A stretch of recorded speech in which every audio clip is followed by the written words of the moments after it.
Today we're taking a look at a device that is soon to be over 10 years old.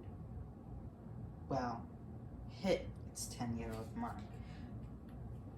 And that is the fourth generation iPod Touch.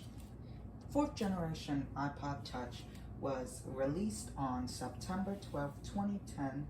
At the time, there was only a black model. This one right here. This is a 2010.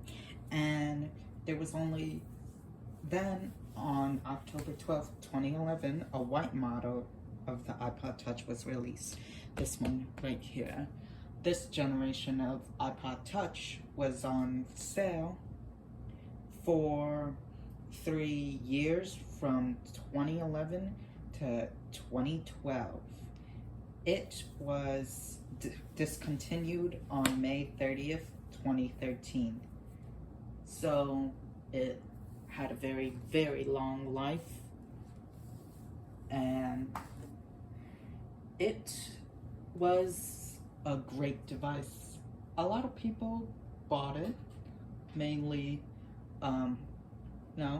young buyers in high school, but that was what this device was targeted to. Not adults, but people who are old enough to have their own devices. And this was a great thing because this iPod Touch added a lot of things from its predecessor that you might not realize.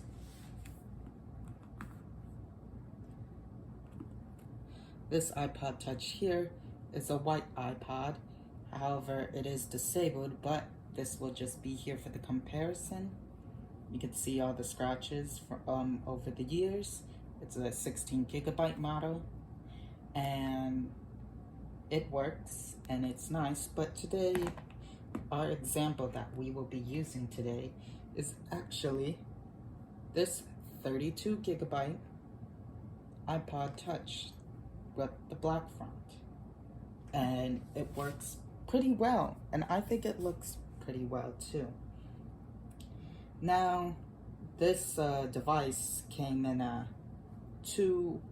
originally two different storage sizes, 8 and 32. However, for the 2011 year, this model, the 16 gigabyte variant was offered, so I got that.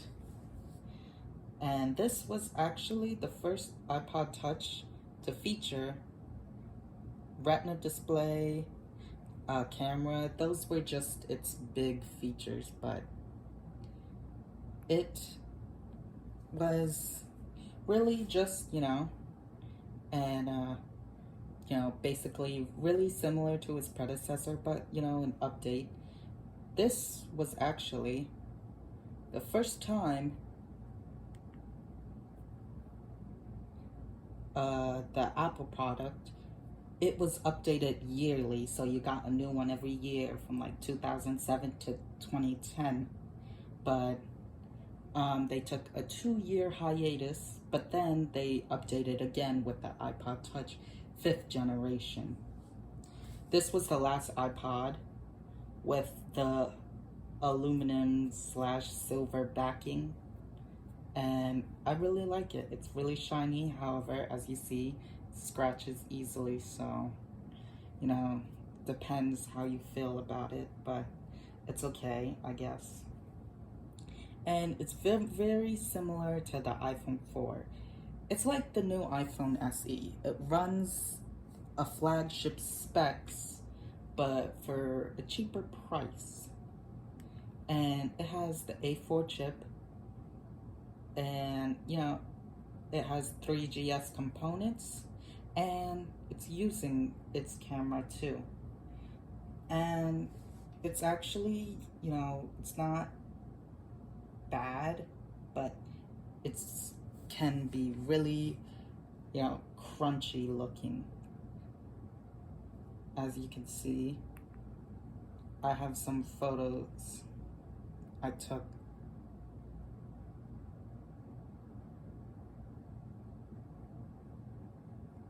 Look, this is a photo of a bird. It's okay, actually, for its time. It's, not bad. But here's a video.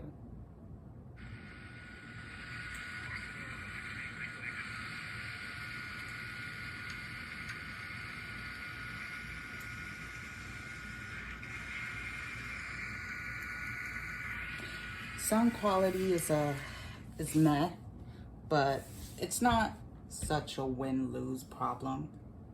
Most things work. You'll have apps like Facebook and Instagram.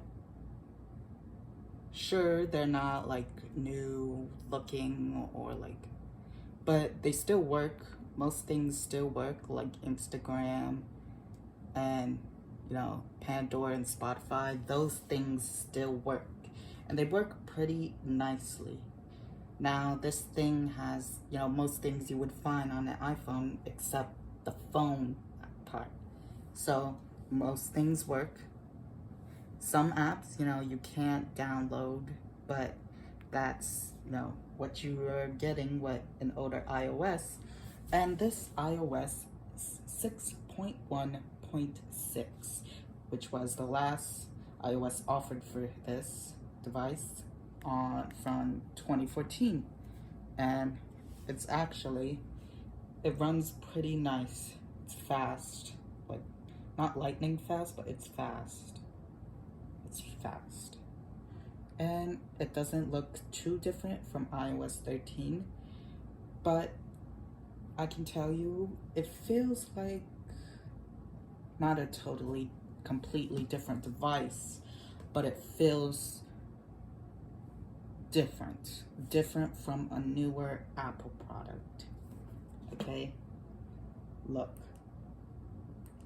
I have my my iPhone here. They look very similar, and that's fine, but some things work, some things don't. It's completely normal, and it's fine. Now, Safari, things like this, if you're gonna use this, you're gonna use it for music most of the time, but let's see how fast it can, do things. So let me type in something. iPod Touch. Let's see how fast it loads. It loads actually pretty decently. It takes a while and it's kind of laggy, but it's very useful. And I wouldn't rag on it too much because it's still useful and everything's big and easy to read.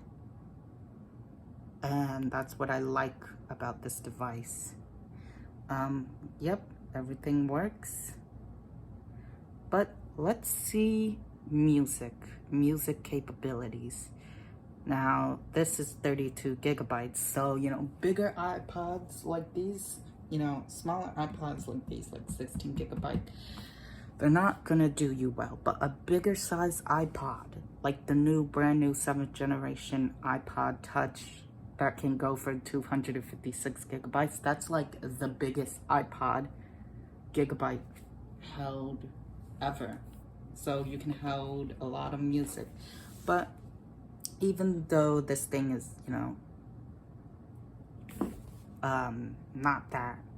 it does not have that much gigabytes as it still has a lot of storage that you can put on music. So it can really be anything. And let me turn up.